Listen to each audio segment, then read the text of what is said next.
ఆదిలాబాద్ జిల్లా పోలీసులు భారీ స్కామ్ గుట్టు రట్టు చేశారు. ఉద్యోగాల పేరుతో కోట్ల రూపాయలు వసూలు చేసిన ముగ్గురు ముఠా సభ్యులను పట్టుకున్నారు. 1-2 కాదు 350 మందిని మోసం చేసిన ఘరానా టీంను కటకటాల్లోకి నెట్టారు.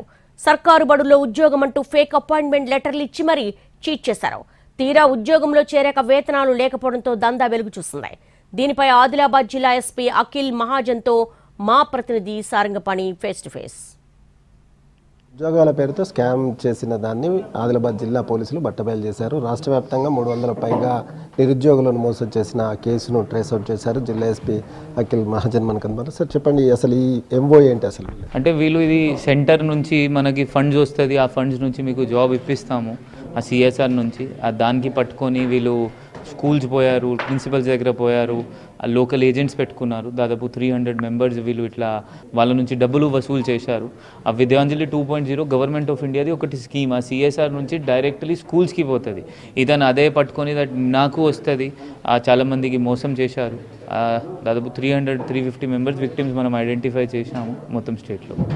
ఎక్కడి నుంచి చేశారు సార్? ఏమన్నా అపాయింట్మెంట్ లెటర్స్ ఇచ్చారు? అపాయింట్మెంట్ లెటర్ ఇచ్చారు వాళ్ళకి. వాళ్ళు 2 to 3 months పని కూడా చేశారు అక్కడ.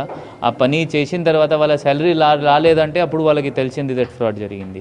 ఏ జిల్లాలలో జరిగింది సార్? రాష్ట్ర అంటే ఉమ్మడి ఆదిలాబాద్లో 4 జిల్లాల్లో జరిగినాయి, ఖమ్మంలో జరిగినాయి, మహబూబాబాద్, వరంగల్, హనుమాన్కొండ, జన్గాం.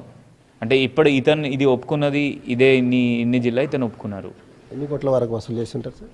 అంటే మేబీ మనం అట్లా కరెక్ట్గా చెప్పలేము, బట్ ఒక్కొక్క విక్టిమ్స్ నుంచి 1 lakh to 2 lakhs వరకు ఇతను వసూలు చేశారు. ఎంతమంది మొత్తం వసూలు చేశారు? కేవలం 5గురైనా ఇంకా డిఈఓలు, హెచ్ఎంల పాత్ర అట్లాంటిది? అంటే అట్లా ఏం బయట రాలేదు, అంటే వాళ్ళకు కూడా టీచర్స్ అవసరం ఉంటుంది, అందువల్ల వాళ్ళు కూడా తీసుకుంటారు అంతే. బట్ డబ్బులు ఏం తీసుకోలేదు, అట్లా ఏం బయట రాలేదు. దీనికి ఏమైనా కార్యాలయంగానే ఏమైనా ఏర్పాటు చేసుకున్నారు సార్?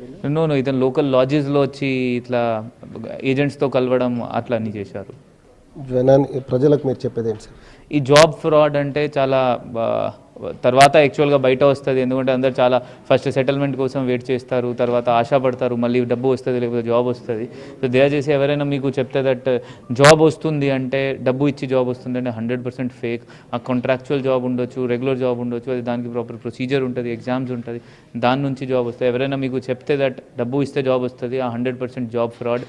త్వరగా మీరు పోలీస్ స్టేషన్ వెళ్తే మనం ఏమైనా ర్యాకెట్ నడుస్తుంది అంటే అది కూడా ఆపగలుగుతాము. సారంగపాణి, ఆదిలాబాద్.